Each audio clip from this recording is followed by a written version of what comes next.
Hello everyone, welcome back to our channel. Today, I'll show you how to log into Zoho Mail using Gmail quickly and easily. First, log into your Zoho Mail account using your correct credentials.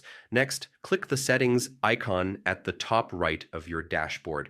Then go to Mail Accounts and select IMAP. After that, enable IMAP access by checking the box.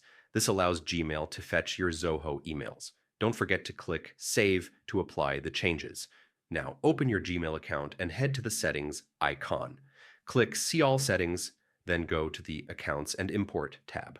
To complete the setup, find the section called Check Mail from Other Accounts and click Add an Email Account. Enter your Zoho email address, select Import Emails from my other account, POP3, and hit Next. You'll be asked for your Zoho username, password, and POP server info.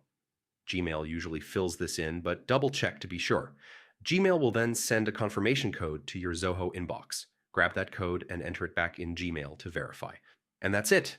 Your Zoho emails will now start showing up in Gmail, making it easier to manage everything in one place.